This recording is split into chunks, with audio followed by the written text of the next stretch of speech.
we're going to go over how to use Socrative.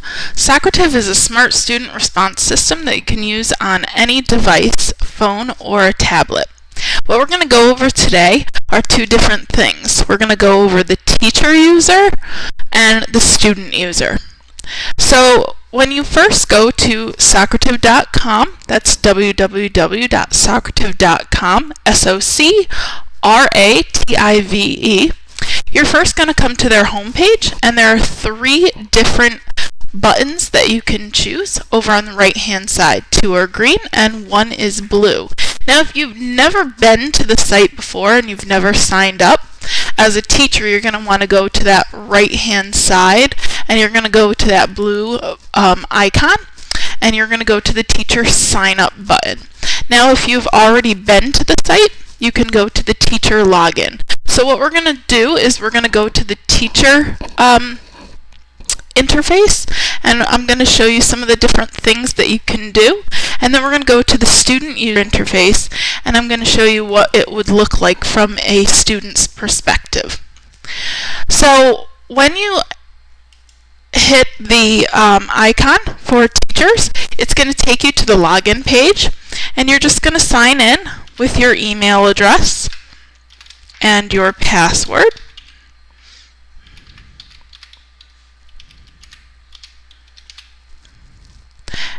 And then that's going to bring you to the page where you can create your quizzes and your exit tickets.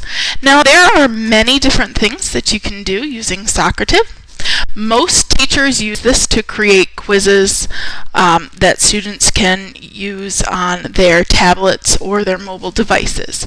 So to create a quiz, you would go down to this bottom blue icon that says Manage Quizzes. Now if you already have a quiz made, what you would do is you would go to this top left hand icon that says Start a Quiz. So we don't have a quiz made yet, so once we have the quiz made, then we're going to come back up here to start the quiz. So before we do that, we're going to actually make the quiz. Before we make the quiz, I'm just going to show you some of the other things that you can do here in Socrative. So one thing that you may want to use Socrative for is for an exit ticket. An exit ticket is just something that you can use quickly to see what the students already know.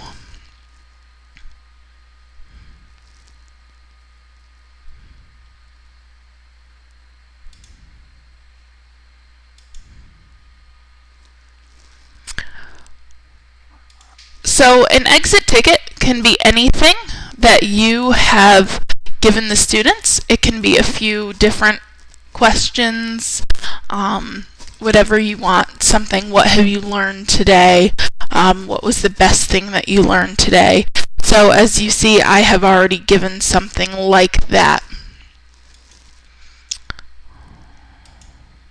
So we're going to go back to dashboard.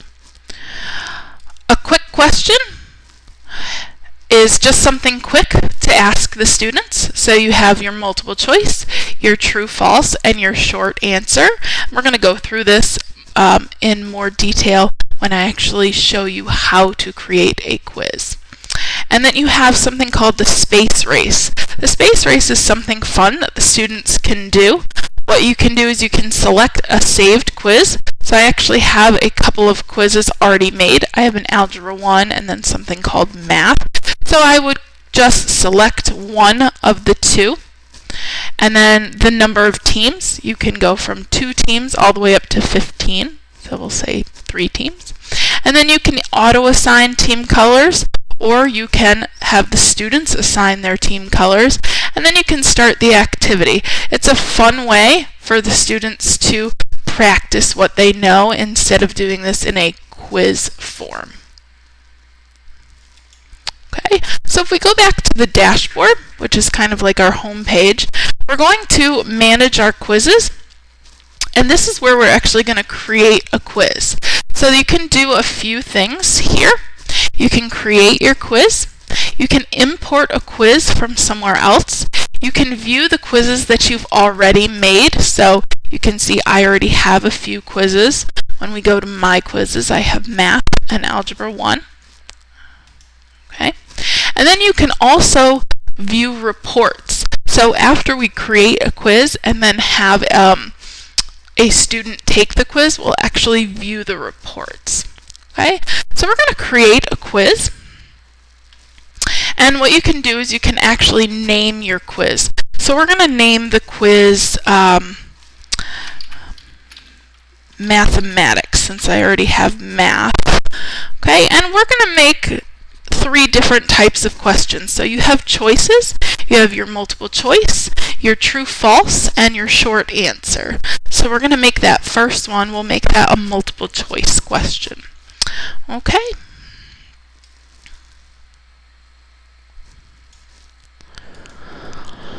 So we'll make this something very straightforward, such as what is 5 times 4? So for your answer choices,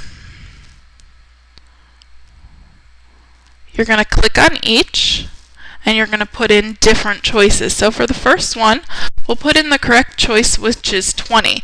Now if it's the correct choice, over in the box on the right hand side, you're going to want to click that box so that they know that it's the correct answer. Then we're going to put in some other choices. So we'll put in 1. And then for 3, we're going to put in 12. And for 4, we'll put in 25. Now I only want them to have 4 choices. So what I'm going to do is I'm going to scroll down and I'm going to hit delete so that I don't have 5 choices but only 4. And what that's going to do is that's going to delete choice 5. And so that way I only have 4 choices instead of 5 choices. So you can have as many choices as you'd like. You can have 2 choices, 3 choices, 7 choices, but I would like only 4 choices here. Okay? And you can even add images. So if you're a geometry teacher or a science teacher, you can add images so that the students can look at those. Now to add another question, you're just going to scroll down and it's going to ask you what type of question you'd like to add. So this time we'll ask a true or false question. And so we're just going to see if 2 plus 4 is greater than 7 plus 5. And in this case, we know that that is false since 2 plus 4 is only 6. 7 plus 5 is 12. So that is a false answer. And then our short answer, we'll put in something very straightforward. What is the order of operations? And a correct answer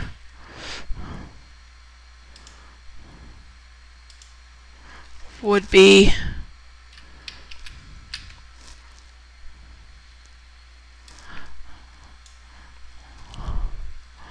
please excuse my dear Aunt Sally, or PEMDAS. And now once you are finished, what you can do is go to that top right hand corner where it says Save and Exit. So we're going to save and exit. And now what we're going to do is we're going to go to Start a Quiz. And so now you see that I have many different quizzes here. So we want to make sure that we choose the correct one. So we're going to choose Mathematics. We're going to go to Start. And they have different choices that you can do. Student paced with immediate feedback, student paced with student navigation, or teacher paced. So we want to make sure that this is student paced with immediate feedback.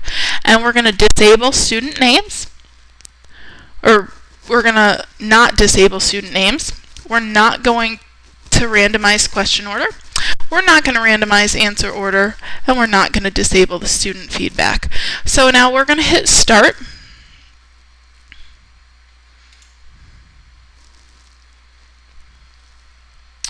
And what that's going to do is that's going to start our quiz. So now what we're going to do is we're going to go into a student user interface. So what we want to make sure is that the students know that this top piece here where it says room BE74DA49, that's our room number. Okay, so we're going to now go into our student login, and we're going to put that in as our room number. So it's going to ask for the teacher's room number, and we're going to put that in, and we're going to join the room. And as soon as we join the room, what's going to happen is it's going to ask us those 3 questions from that mathematics quiz. It's first going to ask us our name.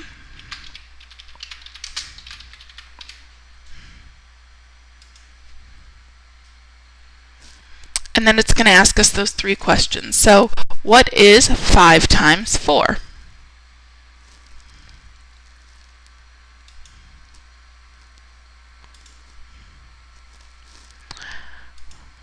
And so I got that correct. And so I'm going to answer this incorrectly. So we know that it's false, but I'm going to put true. And I'm going to submit that. So now it's telling me that I got that incorrect. And then the order of operations is PEMDAS. So we're going to submit our answer. And we got that correct. So now I'm going to log out of here. And I'm going to go back into the teacher interface. And you'll see that Cinderella got the first and last questions correct, but she did get the second one incorrect. So now we can go back to our dashboard.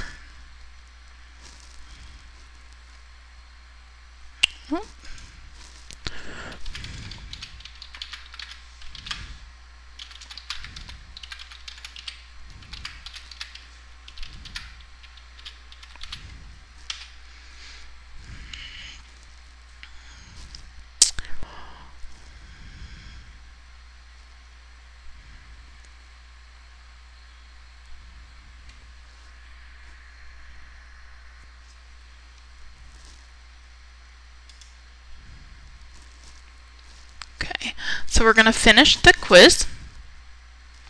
And what we do is when it finishes that quiz, it brings up how we like our reports.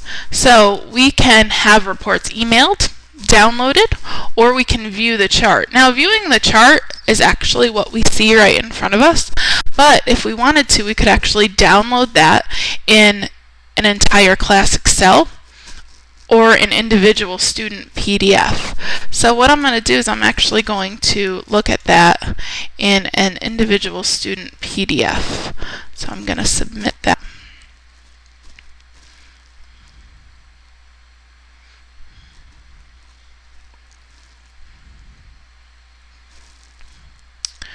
And as we're waiting for that, I'm just going to talk about Socrative is just a really great way to have the students give their feedback, and for you as a teacher to know if they're understanding the material, and it's very, very quick to do. You can even give this as a homework assignment if you have the quiz pre-made. So it's a really great way and a great opportunity for the students to use their mobile devices. In my district, each student will be given a tablet in the upcoming year, so this is a great opportunity for me to take advantage of those tablets by giving the students quizzes in class or for homework, or using exit tickets by using Socrative.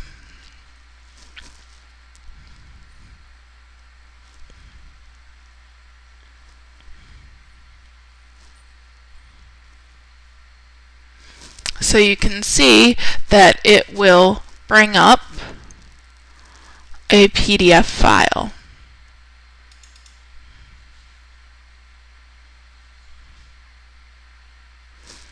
And then you can open that up if you'd like to. Now, we already know what it will look like, so I'm not going to open that up. So you have many different options for reports. So I'd like to thank you for listening to the introduction to Socrative, and if you have any questions, feel free to find me on Twitter at Amy Paskoff or send me an email at amypaskoff@gmail.com. And thank you for listening.